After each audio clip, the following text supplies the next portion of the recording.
Good day mga ka-sports natin dyan. Battle for bronze nga tayo.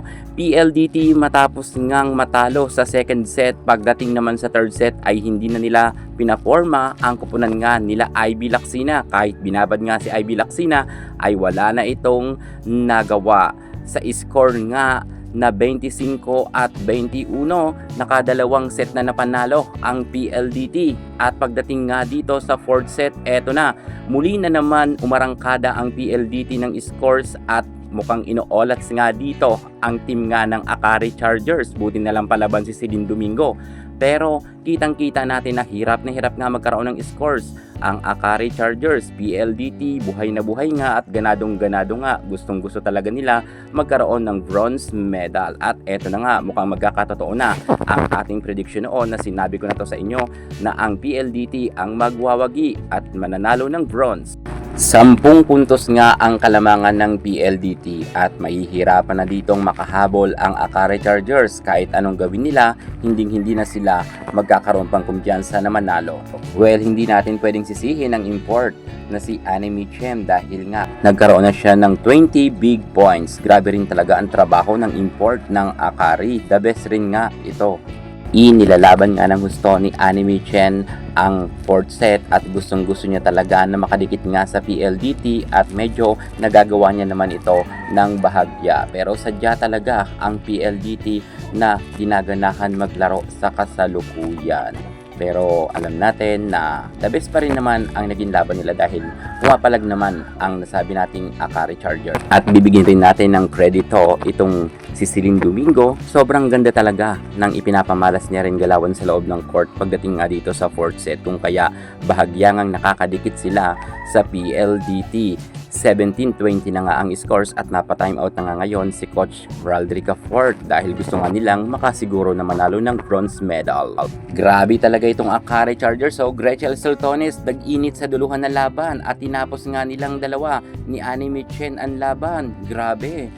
Battle for bronze talaga ang paglalabanan nila sa 5th set. Inabot pa ito ng 5th set at delikado pa dito ang PLDT. Siyempre si Anime Chen mainit na tinapos niya nga ang game sa score na 26 at 24. Congratulations! At ito tuloy-tuloy na nga tayo sa 5th set na laban nila kung saan nga nakaungos agad ng 2 puntos ang Akari. Ayusin nyo PLDT, masilat pa kayo ng Akari Chargers dahil mainit nga itong si Anime Chen at itong si Gretchen Soltones. Sinamahan pa ni Celine Domingo.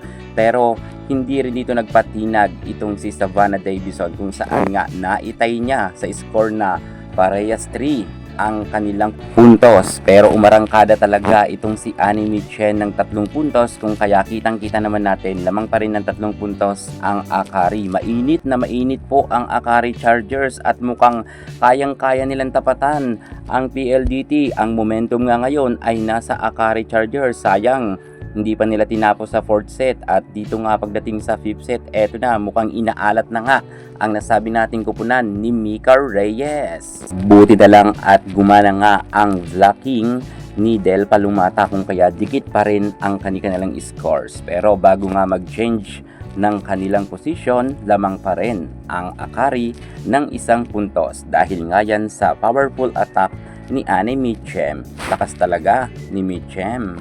Nagtuloy-tuloy man na magandang pinapakitang laro ni Anime Chen at ni Fifi Sharma pero hindi nawala ng kumpiyansa dito si Del Palumata kung saan 2 sunod nga siyang nagkaroon ng block at eto nga tie na nga sila at dahil tie na nga sila ay napa-time out na nga dito si Coach Dina Salak dahil nakikita niya nga na nagkakaroon na ng momentum ang PLDT. Gusto niya nga putulin ang momentum para masigurado nila na sila ang makasungkit ng bronze medal. Dikit ang scores. Savannah Davison nakipagbardagulan nga sa import ng Akari. Mukhang si Savannah nga ang import ng PLDT. Napakalakas niya, 30 big points na siya ha mga ka-sports at eto na lamang ng 2 puntos ang PLDT dahil nga yan kay Savannah Davison.